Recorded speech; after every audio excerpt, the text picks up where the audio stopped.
షాబాద్లో psycho killer Raj Kumar సృష్టించిన హత్యాకాండతో మానసిక వికలాంగురాలు మేఘన అనాథగా మిగిలింది.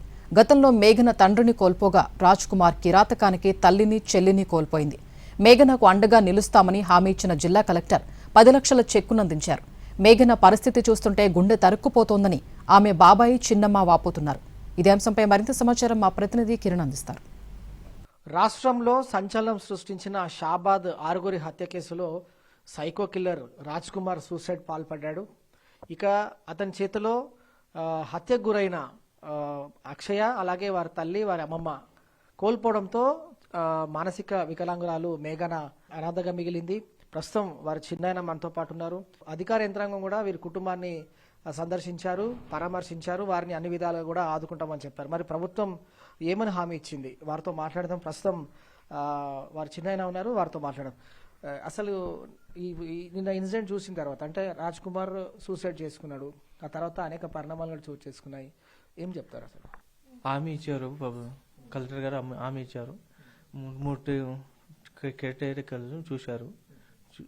చూసి వాళ్ళు మీకేం చేస్తే అలా ఉంచుతామని హామీ ఇచ్చారు. అంటే ఇప్పుడు సికింద్రాబాద్ లో ఒకటి చెప్తున్నారు, తర్వాత ఇంకొక ప్లేస్ చెప్పారు కదా, 3 చెప్పారు. ఆ 3 మీకేం చేస్తే అది ఇది దాంట్లో ఉంచుతాము అంటే చెప్పారు. వెళ్ళి చూసుకొచ్చుకొని అని చెప్పారు. ఇప్పుడు ఎట్లా ఉంది పాప పరిస్థితి? ఎందుకంటే తన కళ్ళెదుట చెల్లని, అమ్మమ్మని, తల్లిని కూడా అత్యంత కీలకంగా హతమార్చాడు. ఎట్లా ఉంది అసలు ఆమె? నైట్ మొత్తం నిద్రపోతలేదు, తిండి కూడా తింటలేదు. మొత్తం అదే వాదన యాడ్ చేస్తుంది, వాళ్ళని గుర్తు చేసుకుంటుంది, ఏడుస్తుంది. అది ఇబ్బందిగానే ఉంది. మొత్తం రక్త మార్కులు ఉంది. అది బయటికి కూడా తీసి ఉంచలేరు. మొత్తం ఆ రూమ్ అంతా రక్తం ఉంది. ఆ రక్తంలోనే కూర్చుంది. చాలా భయంకరంగా ఉంది ప్రస్తుతం. ఈ పాప లేవలేని పాప, కాలు లేని పాప, ఈ పాపను బయట కూర్చోబెడదామని ఏ పోలీసులకి టాట్ రాదా? అసలు అలాంటి సిచ్యువేషన్లో పాపను ఎలా వదిలేసి ముందు శవాలను ఎట్లా తీసుకెళ్తాడు? కనీసం మేము ఉన్న పర్సన్, కనీసం అబ్బాయి ఉన్నాడు, వాళ్ళ అబ్బాయి చూసుకుంటాడన్న పర్సన్ అన్నను కూడా లేదు. తీసుకుపోయి చెత్త బండ్లో పడేసిరు. పోనీ ఈ పాప అన్న అంటే అప్పుడు కూడా అదుక్కున్నారు. మా వారు వెళ్ళి తీసుకొని వచ్చిన పాపని, అప్పటికి పాప ఇట్లా భయపడుతుంది. వాళ్ళ బాబాయ్ని చూసి చెప్తుంది, ఇట్లా ఇట్లా అని చెప్తుంది. కావాలంటే మీరు కూడా అడగండి, పాప మీకే సైగలు చేసి చెప్తుంది.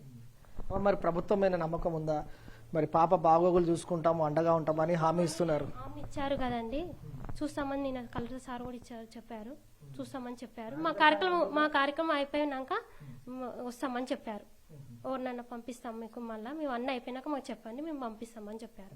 నైట్ మొత్తం పండుకోలేదు, వాళ్ళని చూపిస్తుంది, వాళ్ళ దగ్గరికి వెళ్దాము అని చెప్తుంది. పండుకోట్లేదు. ఇక వాళ్ళ బాబాయ్ సంలాయించి వాళ్ళు పెట్టిండు. ఫుడ్ కూడా తింటాము. పాప జ్వరం వచ్చింది. నిన్న సూసైడ్ ఇన్సిడెంట్ చూసారు కదా, తర్వాత అక్కడ చోటు చేసుకున్న పరిణామాలు, సూసైడ్ చేసుకోవడం ఎట్లా అనిపిస్తుంది అసలు? ఇంత కిరాతకంగా హతమార్చాడు, తర్వాత 2 రోజులకు బాడీ సూసైడ్ అయ్యి దొరికింది. మా వాళ్ళు ఎట్లా అనిపారు, ఏం చేస్తాం?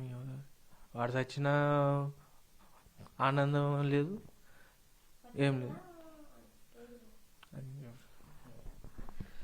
సో ప్రస్తుతం అయితే ఈ ఇన్సిడెంట్లో ఇటు దాదాపు ఈ కుటుంబ సభ్యులు 3 కోల్పోయారు. తర్వాత రాజ్ కుమార్ భార్య, తన 2 కుమారులు, మొత్తంగా 6 హత్య చేసిన తర్వాత 2వ రోజు తర్వాత రాజ్ కుమార్ కంచర్ల, కొత్తూరులోని కొంచెంలో కూడా అక్కడ శవమై తేలాడు. అతను అక్కడ సూసైడ్ పాల్పడ్డాడు. ఓవరాల్గా మాత్రం ఇటు ఈ కుటుంబం సభ్యులు 3 కోల్పోవడం ఈ కుటుంబాన్ని ఎంతగానో కలిచివేస్తోంది. వారు ఎంతగానో ఆవేదన వ్యక్తం చేస్తున్నారు. ప్రభుత్వం అన్ని విధాలుగా అండగా ఉంటామని హామీ ఇచ్చింది కాబట్టి తమను ఆదుకోవాలని, తమకు న్యాయం చేయాలని చెప్పి బాధిత కుటుంబం వారు డిమాండ్ వ్యక్తం చేస్తున్న సిచ్యువేషన్ ఉంది.